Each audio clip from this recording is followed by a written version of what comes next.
What's going on, guys? Welcome to your 16th HTML5 tutorial, and let's go ahead and just, no introduction, let's just go ahead and continue these tutorials.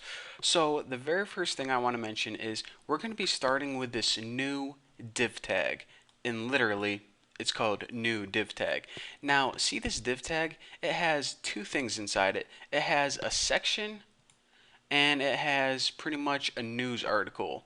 So basically, whenever you have something that you want to position inside it, you need to treat it as a box. So go over, and we already treated the main body as a box and also the big wrapper as a box. So since this div tag has children, aka boxes inside it, we need to treat this as a box. So just remember that if it has boxes inside it, the parent has to be a box.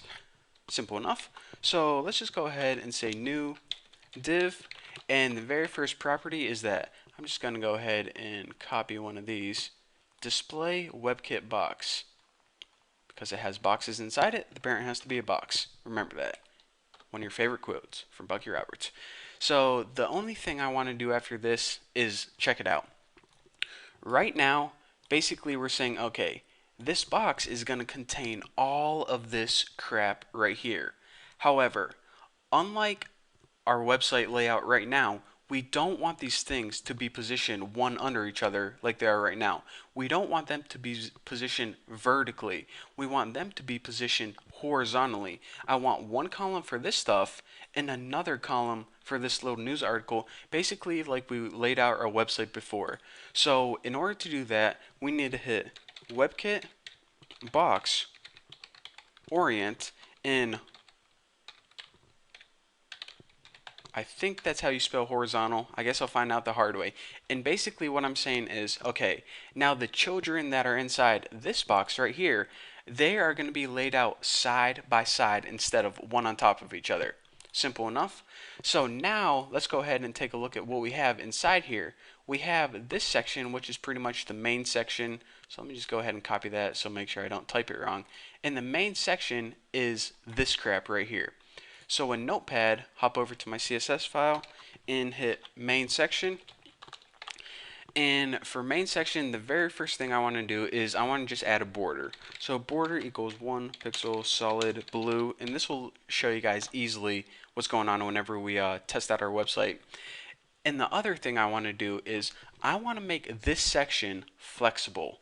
So in order to do that, I don't even know if I changed this property already, but I might as well talk to you guys about it again if I did. WebKit box, and I already did this, I remember. Flex 1. And remember, whenever we have the property of 1 in here, it pretty much means that this box is going to be flexible. Now, I don't even know if I said this, but by flexible, I just mean that it's going to change in size dynamically depending on how big our browser is. So there you go. Now, let me just go ahead and add some margin so everything isn't bunched up together. I'll add margin of 20 pixels, and I might as well add some padding too, or those articles are going to look a little funny, of 20 pixels as well.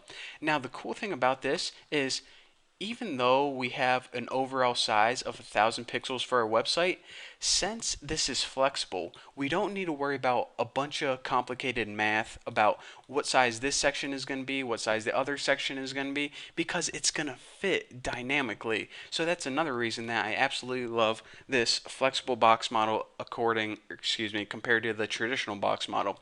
So after main section, what did we call the other thing? Side news. So let me go ahead and copy this and pound side news. Now, the first thing I'm going to do for side news is I might as well add a border, and we'll make this one border 1 pixel solid red.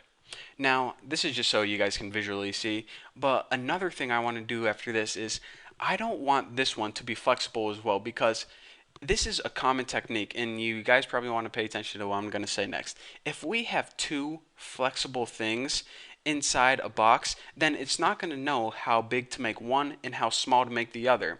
So a common technique in web development is if let's say you have two columns in a table, make one of those columns a fixed width, and then you want the other column to change dynamically depending on how big the browser is.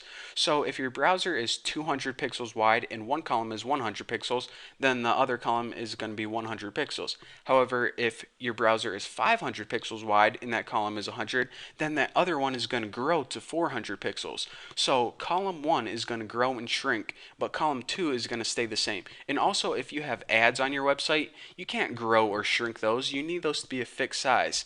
However, the content or the text, it can grow or shrink. So I know I talked a lot about that and it took me like a minute, but it's definitely important, something to take note of. So since this section is flexible, it's going to be on the side of this section. We need this one to be a fixed width. So in order to do that, just go ahead and set the width equal to, I don't know, something like 220 pixels. And I'm just going to go ahead and add some margins and paddings to, make it look a little better. So everything isn't so bunched up. So margin, I'm just going to go ahead and change this to, I don't know, 20 pixels. And actually, I'm going to change this to, that'll look a little bit better. And for the padding, let me boost this up a bit, like 30 pixels. Should give it some nice space. And for the background, I think we added that nice light blue color, so I'll do the same. 66CCCC. Sounds like someone's name, CC.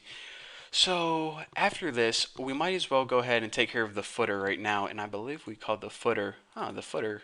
How clever is that? So pound the footer.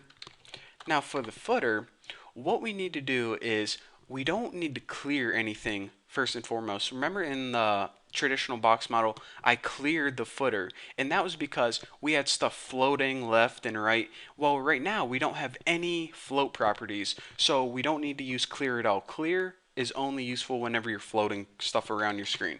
So what you want to do is text align center, and this will make sure that the text is centered on a screen, because whenever you have a footer, it's nice to center text. It just looks a little bit better. And for padding, let me go ahead and add 20 pixels on here. And I believe we added a border top of, I'm going to go ahead and boost the pixels up 2 pixels, solid green, not grin, green. And what this is going to do is, let me make sure I got all my semicolons and colons. Okay, good to go. Now let me go ahead and save this, and let's go ahead and take a look at our website right now. So refresh this, and as you can see, okay, it kind of looks the same as the website before. However, check this out. And I actually want to, yeah, I'll go ahead and, hold on. Got an itch in my ear. Oh, yeah, that's the spot right there. Okay, now check this out. Unlike before, where everything is fixed, and we needed to, use math to make sure we fit perfectly in those 1000 pixels, check it out. This box to the right is going to be, what was it, 220 pixels. Now, this is always going to stay 220 pixels. However, this box over here is going to change dynamically based on the size of our browser. So let me go ahead and shrink this browser and check it out. That box is either shrinking, so if you were looking at this on a smartphone, this website will look perfect still. Or if you're looking at it on a big widescreen TV looking computer, our website is still going to look awesome.